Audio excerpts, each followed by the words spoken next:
یہ P1 کی پہلی سیٹنگ ہے جو باری ہے P7 کی ضرورت کے حساب سے اسے 30 ایمپیئر یا 40 ایمپیئر پر سیٹ کر سکتے ہیں۔ اب میں واپس P15 کی سیٹنگ پر جاتا ہوں۔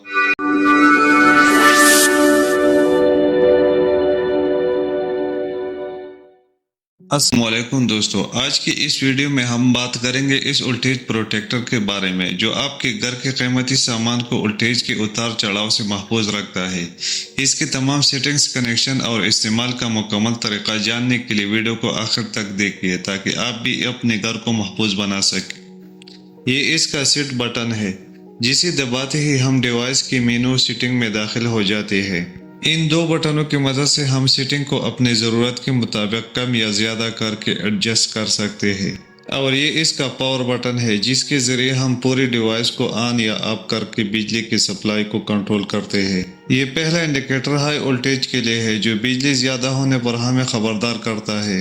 یہ دوسرا انڈیکیٹر لو وولٹیج کی نشاندہی کرتا ہے۔ یہ انڈیکیٹر اوور کرنٹ کے لیے ہے جو لوڈ زیادہ ہونے پر آپ کو خبردار کرتا ہے، اور یہ پاور انڈیکیٹر ہے جو ہمیں بتاتا ہے کہ یہ ڈیوائس اب آن ہو چکی ہے۔ اور یہ نیچے دو ٹرمینلز آپ کو نظر آ رہے ہیں، یہ گھر کے لوڈ کے لیے استعمال ہوتے ہیں۔ اوپر والے ٹرمینلز ان پٹ کے لیے ہے جو ڈیوائس کو بجلی دیتے ہیں۔ چلیے اب اس کی مکمل سیٹنگ کرتے ہیں۔ اگر ڈیوائس کو ریسیٹ کرنے کی ضرورت ہو تو پاور بٹن کو ایک بار دبائیں اور پھر 5 سیکنڈ تک دبا رکھیں۔ اسی سے آپ کی پوری ڈیوائس فیکٹری ریسیٹ ہو جائے گی۔ یہ P1 کی پہلی سیٹنگ ہے جو کہ ڈیلے ٹائم کے لیے استعمال ہوتی ہے۔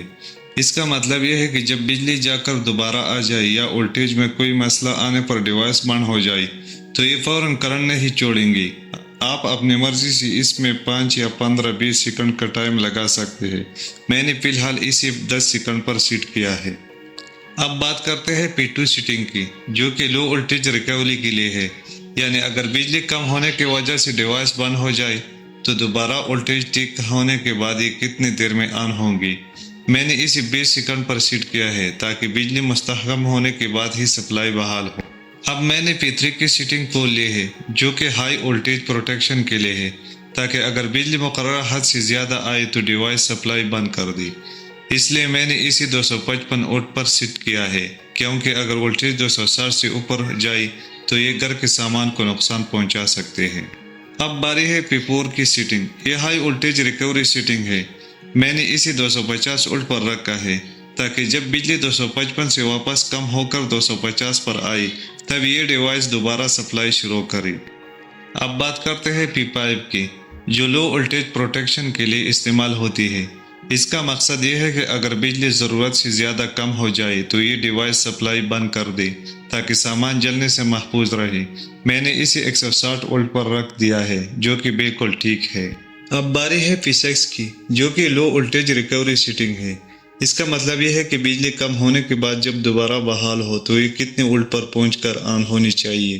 میں نے اسے 170 وولٹ پر سیٹ کیا ہے تاکہ سامان کو پوری پاور مل سکے۔ اب باری ہے P7 کی جو کہ فالٹ پروٹیکشن ٹائم کے لیے ہے۔ اس کا مقصد یہ ہے کہ جیسے ہی بجلی میں کوئی خرابی یا شارٹ سرکٹ ہو تو یہ ڈیوائس کتنی تیزی سے ایکشن لے۔ اس لیے میں نے اسے 0.1 سیکنڈ پر رکھا ہے تاکہ یہ فوراً بجلی بند کر دے۔ اب بات کرتے ہیں P8 کی جو وولٹیج کیلیبریشن کے لیے ہے۔ اس کا مقصد یہ ہے کہ اگر ڈیوائس کی وولٹیج کسی دوسری میٹر کے مقابلے میں تھوڑے غلط ہو تو یہاں سے انہیں درست کیا جا سکے۔ اس لیے میں نے اسے 230 وولٹ کے مطابق سیٹ کیا ہے۔ اب بات کرتے ہیں P9 سیٹنگ کی جو کہ ایمپیئر کے لیمٹ سیٹ کرنے کے لیے ہے۔ اس کا مقصد یہ ہے کہ آپ اپنے گھر کے مکمل لوڈ کو دیکھیں اور اس کے مطابق ایمپیئرز مقرر کریں، جیسے کہ آپ اپنی ضرورت کے حساب سے اسے 30 ایمپیئر یا 40 ایمپیئر پر سیٹ کر سکتے ہیں۔ اب P10 کی سیٹنگ جو کہ اوور کرنٹ ٹرپنگ ٹائم کے لیے ہے۔ اس کا مقصد یہ ہے کہ جب گھر کا لوڈ مقررہ ایمپیئر سے بڑھ جائے تو یہ ڈیوائس کتنی تیزی سے بند ہو۔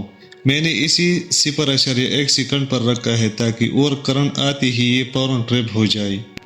اب P11 کی سیٹنگ۔ اگر بجلی میں کوئی مسلسل فالٹ آ رہا ہو تو یہ ڈیوائس اسے بار بار سینس کر کے خود بخود آن نہ ہو، اس لیے میں نے اسے اپ پوزیشن پر رکھا۔ دوستو P12 سیٹنگ کرنٹ کریکشن کے لیے ہے۔ اگر پروٹیکٹر لوڈ غلط دکھائے تو اسے کلپ میٹر کے مطابق یہاں سے ایڈجسٹ کیا جا سکتا ہے۔ اب بات کرتے ہیں P13 کی سیٹنگ جو فریکوینسی سیٹنگ کے لیے ہے۔ اس کا مقصد بجلی کی فریکوینسی کو سیٹ کرنا ہے، اس لیے میں نے اسے 50 ہرٹز پر رکھ دیا ہے، جو کہ بالکل درست ہے۔ اب P14 کی سیٹنگ کو آن پوزیشن پر رکھیے تاکہ بجلی کا مسئلہ ٹھیک ہوتی ہی یہ ڈیوائس خودکار طریقے سے آپ کے پورے گھر کی سپلائی بحال کر دے۔ اب باری ہے P15 کی، جس میں ہمیں 3 سیٹنگز ملتی ہے، 1، 2 اور 3۔ نمبر 1 اسٹینڈرڈ موڈ کے لیے ہے، نمبر 2 مینول موڈ کے لیے اور نمبر 3 آٹومیٹک موڈ کے لیے ہے۔ میں نے یہاں ایک نمبر سلیکٹ کر کے اسے سیٹ کر دیا ہے، اور اب مینو میں آپ دیکھ سکتے ہیں کہ یہ بالکل اسٹینڈرڈ موڈ پر ہمیں شو ہو رہا ہے۔ تو میں واپس اب P15 کی سیٹنگ پر جاتا ہوں اور وہاں پر 2 نمبر سلیکٹ کر لیتا ہوں تاکہ اب میں آپ کو اس کا مینول موڈ چیک کروا سکوں۔ جیسا کہ آپ دیکھ سکتے ہیں، مینول موڈ پر بٹن دبا کر ہم کرنٹ اور وولٹیج خود چیک کر سکتے ہیں۔ یہ ڈیوائس ہمیں سب کچھ واضح دکھاتی ہے۔ اب میں واپس P15 کی سیٹنگ پر جاتا ہوں اور یہاں 3 نمبر سلیکٹ کر لیتا ہوں تاکہ اب یہ خود بخود ہمیں سب کچھ دکھانا شروع کر دے۔